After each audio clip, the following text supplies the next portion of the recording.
currently trapped in a cardboard box and is about to wake up.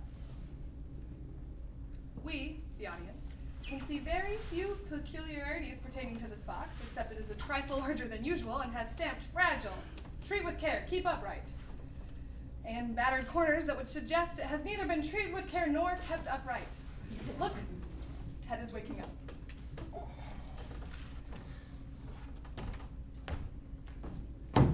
Ted considers his prison with surprising calm, proceeds to yawn, stumbles to his feet, and he walks once, twice around his box, and then he sits in the very center of it. He shifts over a bit to make sure he is in the absolute center. You can tell that Ted likes his things to be just so. Perhaps he's an accountant, or a teacher, or maybe he just has a very obedient wife.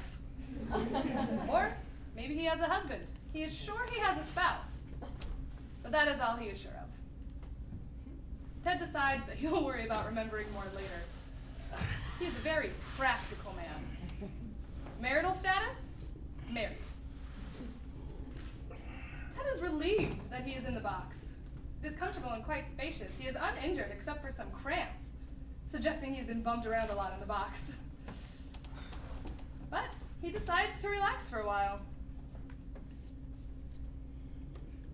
Ted lies there. And then he realizes that he's probably missed the elections and is thus jubilant. He is certain he is a Democrat because his spouse could be a man, and he feels very few qualms with abortion. Overpopulation was imminent, and babies always scared him anyway. He doesn't have kids, but he babysat, and that was enough. Children, none.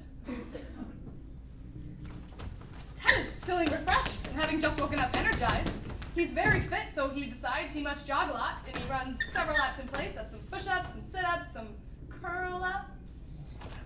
He does jumping jacks. Oh.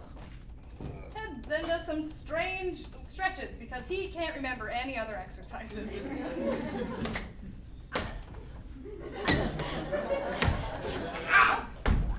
He somehow stubs his toe and then lies down because he's feeling sweaty and he finds it unpleasant. Feeling sticky and hot, and he rolls over several times as the box gets warm beneath him. He feels like a starfish stuck on glass. You know, he spreads out all his limbs and tries to roll over without moving his arms or his legs. It hurts. And he figures he probably looks pretty stupid, so he stops. Fitness levels: endurance, average; flexibility, poor; strength, good; aerobics, average. Ted is feeling philosophical now. Strolls around his box. He tries different ways of walking until he could challenge John Cleese for position at the Ministry of Silly Walks. Humor. Good. He then strokes his stubble and pretends that he has a long, flowing beard, and that perhaps he is God, and all he needs to do is create something out of his box universe, spelled with all capitals but not bolded, with that little flickering line at the end so you can highlight, delete, and rename your universe. He wonders if God ever got tired of all the wars in his name and wanted to be an atheist. Or if God ever worshipped a God of his own, or if God had nothing better to do than stroke his long, luxurious beard and contemplate the world below. IQ, 127.2. Ted wonders what heaven looks like and wonders if he will go. He wonders what it feels like to die. But he sees no way in this box to commit suicide, and he doesn't really want to do so anyway.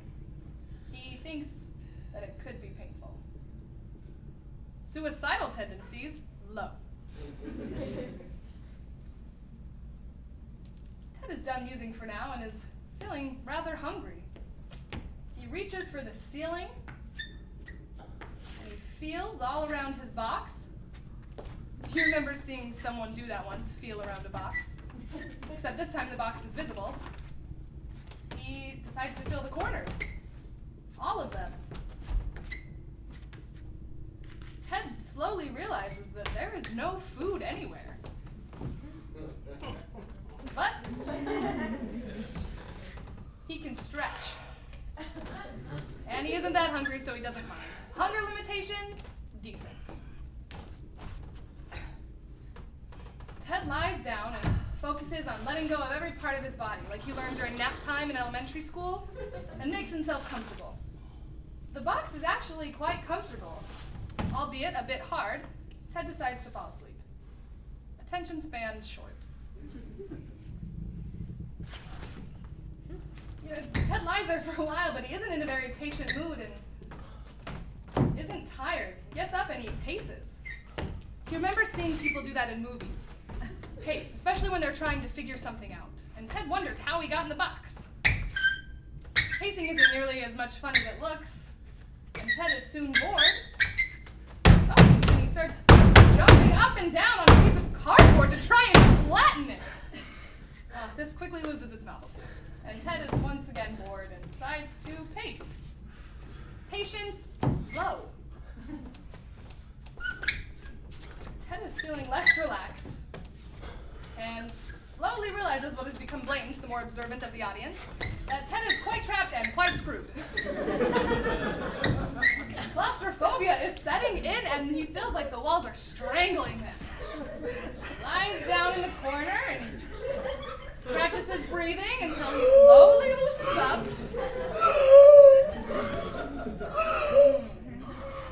Oh, he slowly whispers to himself that he's in a safe place and that every little thing will be okay. Fear levels unknown. Oh, Ted is feeling very happy all of a sudden and wonders if he's going insane. Perhaps he is comatose and his spouse is lying, crying over him. Or if he's dead. Maybe he is. Maybe his soul has been packaged away and his body left to rot. He wonders how he died and he hopes it wasn't gory. But wouldn't he be blood-stained? He dismisses this theory. He can feel pain. Pain tolerance. Oh. He decides that he's going to break out of his box. This is, after all, just cardboard. Oh. Ted punches his box and throws himself against it.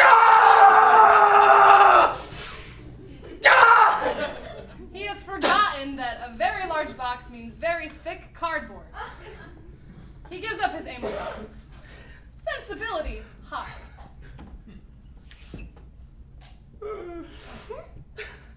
Ted is feeling cold and he needs to pee. He remembers seeing a creepy survival video once where a man went insane from hypothermia. And he realizes he can't see too well, and he's hungry. He lies down in the corner, bunched up as tight as he can to conserve warmth, and tries to focus on not going insane. He isn't sure how to do this, so he tries not to pee or to think about his empty stomach. Mood swings frequent.